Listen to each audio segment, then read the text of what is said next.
Of course, back in August, Liverpool are only the second team all season to come here to the Emirates and stop Arsenal winning in the Premier League. Now, they didn't have a shot on target the first time that's happened for Liverpool in the Premier League for 16 years. However, when you listen to what Dominic Szoboszlai is saying, is it a step forward? Is it proof again, without some big hitters, that they can compete with the league leaders? It absolutely is. I mean, first half was definitely Arsenal's on points. Liverpool reversed that in the second half. OK, Arsenal had a late flurry, but Liverpool were the better team in the second half.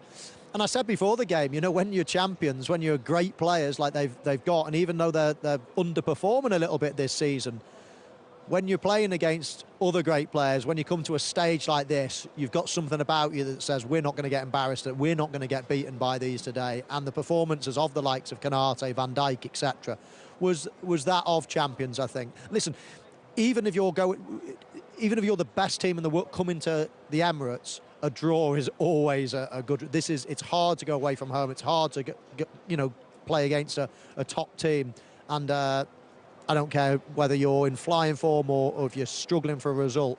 That's a really good performance from Liverpool.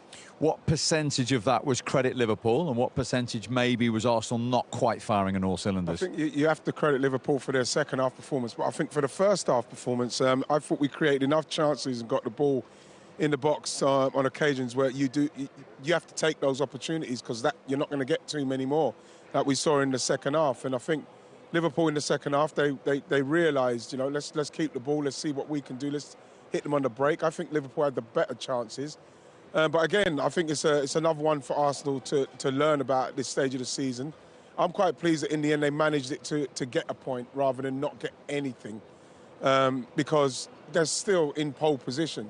You know, that was a tough game in the second half, simply because I think that you have to be more ruthless in the first half about the chances what you're creating to take, because chances, they change games. And if they score them chances, they don't get nervous in the second half, they don't drop off a bit, they don't give Liverpool the time that they had, they would go for them a little bit more. And I think that's what happened. You have to take those chances, what you create in the first half, to finish teams off. You've got to be ruthless. And if you don't, the club like Liverpool and a team like Liverpool, they'll bite you.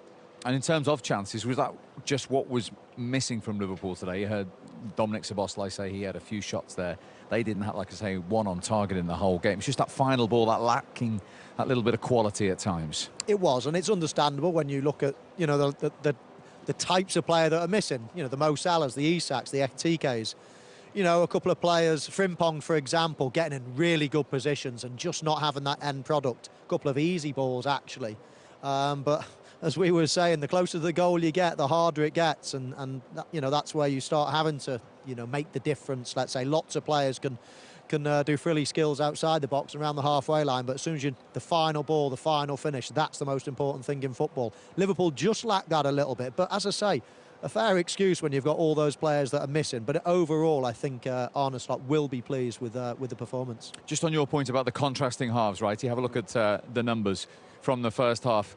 Arsenal got on to win the game, but I think the longer the game went on from Arsenal's point of view, and they thought Liverpool looked comfortable in possession, they just probably thought, well, we'll maybe just take the draw. You know, a point's not the end of the world for them. I think the worry for them would have been, I suppose, not you keep a clean sheet, you take a point, you're the positives, but that Liverpool kind of dominated the game so much. OK, they had no cutting edge, but I think it was the way Arsenal didn't go and take the initiative. I think there was a bit of tension in the stadium, and obviously that will get worse, you know, in the latter part of the season. So that would be a worry. But all credit goes to Liverpool in terms of the way they dominated possession.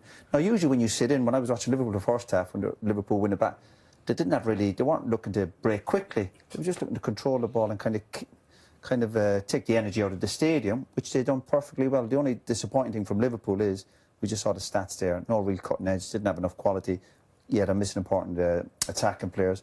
But they showed a bit of fight, they showed a bit of swagger, that they are champions, but still didn't have that, obviously, kind of belief, cutting edge, they'd score a goal. And what did you make, Daniel, of Arsenal's approach in the second half? Was it that they couldn't push Liverpool back, or they didn't really want to? It's a strange one, really, because I think that first half performance, you go in as a player typically, and you know the manager will get the videos out and he'll show you what's working, what they need to change in order to improve. And I think whatever information they got, I think Liverpool's, you know, conversations they had at half-time probably were better. Arsenal didn't really seem to have a lot of solutions to break them down. Liverpool took a lot of the control out of the game. They found the outball to Frimpong, which they didn't use in the first half. That wasn't on as often. And to Roy's point, I don't think Arsenal took the initiative. There did feel like there was tension. It did feel as if the players were content a little bit. But of course, these are things that happen sometimes. You know, as players, you go out there and you get that feeling like, damn, we should have broken down. And then you come out second half, the other team starts better than you, and then you sort of think you go into your shell a little bit. It seemed that's how Arsenal kind of went into their shell a little bit. Football, we watch football all the time, and we look at Arsenal, we give them all the praise before the game. The table doesn't lie, the amount of games they've won, brilliantly defensively, but they look like they lacked a bit of belief tonight, which is really bizarre when you're looking at a team that are flying, top of the table. Liverpool are coming, missing some important players. You're thinking, go on, just again, flex your muscles, send a message to your teams that you're going to go on to the next level and get a bigger lead in terms of the league table points. But they kind of lacked belief.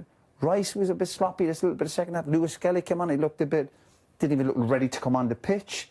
And if Liverpool had a bit more about them, then it could have been a lot worse for Arsenal. We'll come back to that point, actually, Roy. They did have a little... Noni Madueke a little bit earlier to get a little bit more pace, a little bit more buzz, a little bit more zip into the game. I thought that came, and we saw a little bit with Noni Madueke, but by then, I think that the second half, what we showed was a team that is trying to finish it, and you could feel nerves.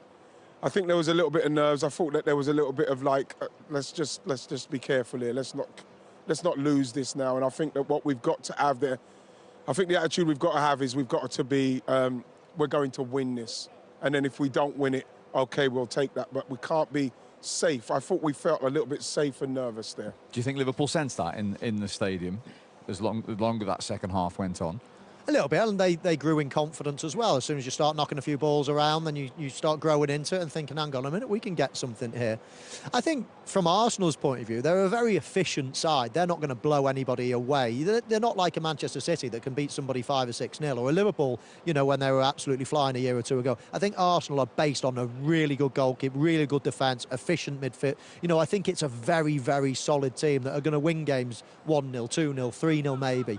But they don't blast you away with dozens and dozens of chances, but they look so... I mean, it's very, very difficult to beat them. You know, they're so good at the back. They're so solid. They're so well drilled. It's hard to create chances against Arsenal. I think you saw an efficient display from Arsenal, and if they could have nicked a goal, they could have nicked a goal in the last few seconds. I'm sure we'll go on to see that set piece, and that wouldn't have been typical. That would have been unfair to Arsenal to say that. But that's what they're a very efficient team. You never feel as if they're flustered or under pressure.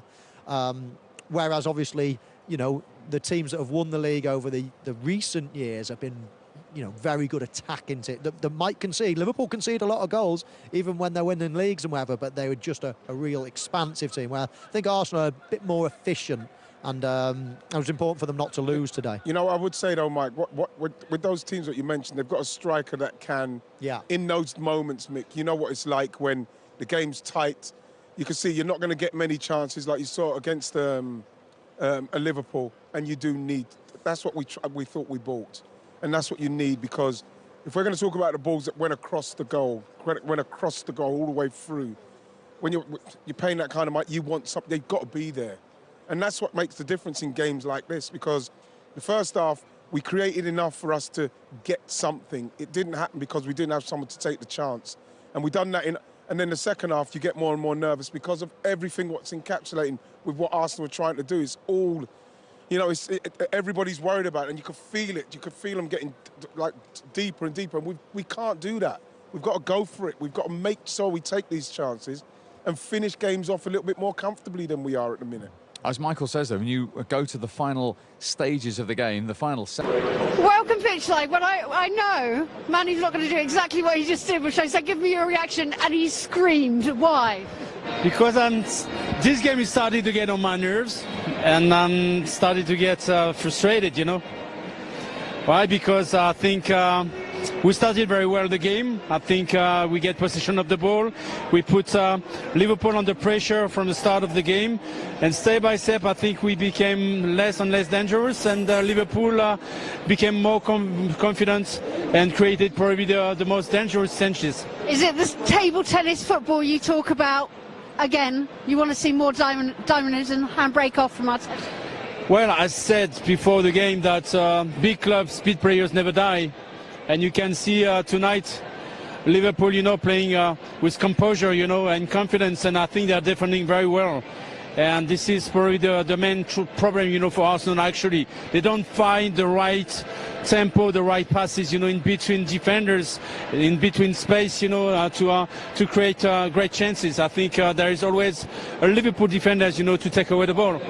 And one little bit of insight on the 30th minute when Kirkes gave away that free kick, Arne Slot turned around to him and said, you've got to show more composure, stand off him a bit. He stood off him so much, he's actually given Saka openings. That's a chance now down the left. I think Saka, he took advantage a couple of times, on Kirkes.